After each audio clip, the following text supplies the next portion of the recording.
ആകാശവാണി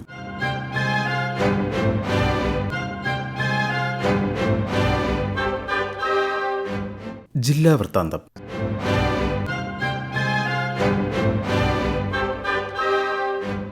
ഇന്ന് പത്തനംതിട്ട ജില്ലാ വിശേഷങ്ങളുമായി ആകാശവാണി പ്രതിനിധി ശ്രീജി എസ് ശ്രീധർ. ശബരിമല മണ്ഡല മകരവിളക്ക് തീർത്ഥാടനം സുഗമമാക്കുന്നതിന് സർക്കാർ തലത്തിൽ വിപുലമായ സംവിധാനങ്ങൾ ഉറപ്പാക്കുമെന്ന് ഡെപ്യൂട്ടി സ്പീക്കർ ചിറ്റയം ഗോപകുമാർ പറഞ്ഞു. പന്തളം ഇടത്താവള വികസനം, വലിയ കോയിക്കൽ ക്ഷേത്രത്തിൽ നടത്തേണ്ട പ്രവർത്തനങ്ങൾ എന്നിവ ചർച്ച ചെയ്യുന്നതിന് ക്ഷേത്രം ഓഡിറ്റോറിയത്തിൽ ചേർന്ന യോഗം ഉദ്ഘാടനം ചെയ്ത് സംസാരിക്കുകയായിരുന്നു അദ്ദേഹം. പന്തളം വലിയ കോയിക്കൽ ധർമ്മശാസ്ത്ര ക്ഷേത്രത്തിലെയും ഇടത്താവളത്തിലെയും തയ്യാറെടുപ്പുകൾ നേരത്തെ തുടങ്ങും.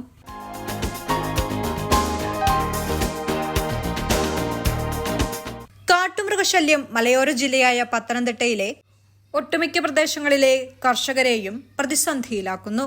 കാട്ടുപന്നി, കാട്ടാന തുടങ്ങിയ മൃഗങ്ങൾ ഓണം വിപണി ലക്ഷ്യമിട്ട് കൃഷിയിറക്കി വിളവെടുപ്പിനായി ഒരുക്കിയ ചേന, കാച്ചിൽ, മരച്ചീനി, വാഴക്കുല തുടങ്ങിയ വിളകൾ വ്യാപകമായി നശിപ്പിക്കുമ്പോൾ റാന്നി, കോന്നി മേഖലകളിലെ പച്ചക്കറി കൃഷി, കുരങ്ങ്, മയിൽ, മലയണ്ണാൻ എന്നിവയും നശിപ്പിക്കുകയാണ്.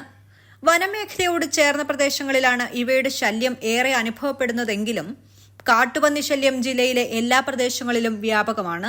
റാന്നി, കോന്നി മേഖലകളിലെ റബ്ബർ കർഷകർ ഉൾപ്പെടെ കൃഷി ജീവനോപാധിയായി സ്വീകരിച്ചിട്ടുള്ള കർഷകർക്ക് വെല്ലുവിളിയായി കാട്ടുമൃഗങ്ങൾ മാറിയിട്ടുണ്ട്. കാട്ടുമൃഗങ്ങൾ നാട്ടിൻപുറങ്ങളിൽ താവളം ഉറപ്പിച്ചതോടെ സാധാരണ ജനജീവിതത്തിന് ഭീഷണി ഏറുകയാണ്.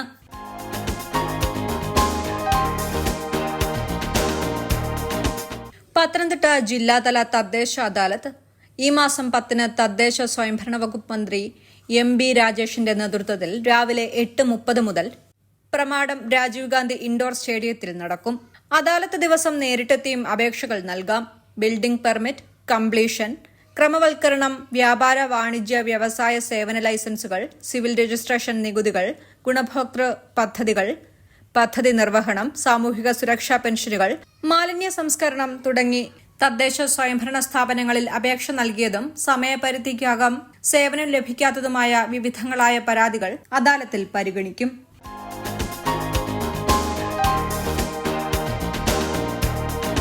പുതിയ പത്തനംതിട്ട ജില്ലാ പോലീസ് മേധാവിയായി VG വിനോദ് കുമാർ ചുമതലയേറ്റു. കോട്ടയം പാമ്പാടി സ്വദേശിയായ വിനോദ് കുമാറിന് 2021 IPS കൺഫർ ചെയ്ത് കിട്ടിയിരുന്നു. PV അൻവർ MLAയുമായി നടത്തിയ വിവാദ ടെലിഫോൺ സംഭാഷണത്തിന്റെ പേരിലുണ്ടായ അച്ചടക്ക നടപടിയുടെ ഭാഗമായി മുൻ SP സുജിത് ദാസിനെ സർവീസിൽ നിന്ന് സസ്പെൻഡ് ചെയ്തിരുന്നു.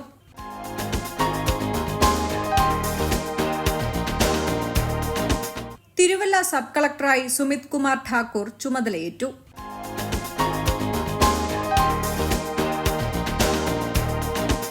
ലഹരി പദാർത്ഥങ്ങളുടെ വ്യാപനം തടയാൻ വിവിധ വകുപ്പുകൾ ശ്രമം തുടരുമ്പോഴും പത്തനംതിട്ട ജില്ലയിൽ ലഹരി മരുന്ന് മാഫിയ പിടിമുറുക്കുന്നതായി സൂചന.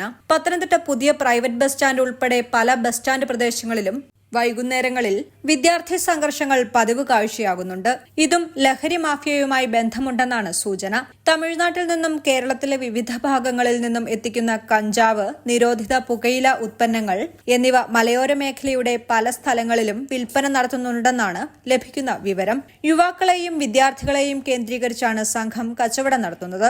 ആളൊഴിഞ്ഞ സ്ഥലങ്ങളിൽ കോഡ് ഭാഷകൾ ഉപയോഗിച്ചും കച്ചവടം നടത്തുന്നുണ്ടെന്നാണ് വിവരം. ജില്ലയുടെ പല പ്രദേശങ്ങളിൽ നിന്നും സിന്തറ്റിക് ലഹരി വസ്തുക്കളുടെ കച്ചവടവും വ്യാജമദ്യ കച്ചവടവും ഏറിവരുന്നതായും റിപ്പോർട്ടുണ്ട്. ഓണം ആഘോഷങ്ങളോടനുബന്ധിച്ച് മദ്യം, മയക്കുമരുന്ന് എന്നിവയുടെ ഉത്പാദനവും വിപണനവും തടയുക എന്ന ലക്ഷ്യത്തോടെ ഡെപ്യൂട്ടി എക്സൈസ് കമ്മീഷണറുടെ ഓഫീസ് കേന്ദ്രീകരിച്ച് 24 മണിക്കൂറും പ്രവർത്തിക്കുന്ന എക്സൈസ് കൺട്രോൾ റൂം ജില്ലയിൽ പ്രവർത്തിക്കുന്നുണ്ട്. പരാതികളിലും രഹസ്യ വിവരങ്ങളിലും അടിയന്തര നടപടി സ്വീകരിക്കുന്നതിന് ജില്ലയിൽ സ്ട്രൈക്കിംഗ് ഫോഴ്സ് യൂണിറ്റുകൾ, സംശയാസ്പദമായ സാഹചര്യങ്ങൾ നടപടിയെടുക്കുന്നതിന് ഡെപ്യൂട്ടി എക്സൈസ് കമ്മീഷണറുടെ പ്രത്യേക ഇന്റലിജൻസ് ടീം, മദ്യം, മയക്കുമരുന്ന് എന്നിവയുടെ വിപണനം നിരീക്ഷിക്കുന്നതിനും റിപ്പോർട്ട് ചെയ്യുന്നതിനുമായി ഷാഡോ എക്സൈസ് ടീം എന്നിവ പ്രവർത്തിച്ചു വരുന്നുണ്ട്.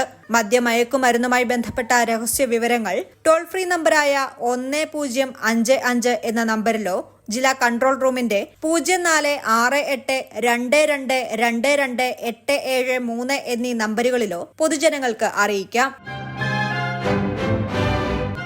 ജില്ലാ വൃത്താന്തം സമാപിച്ചു.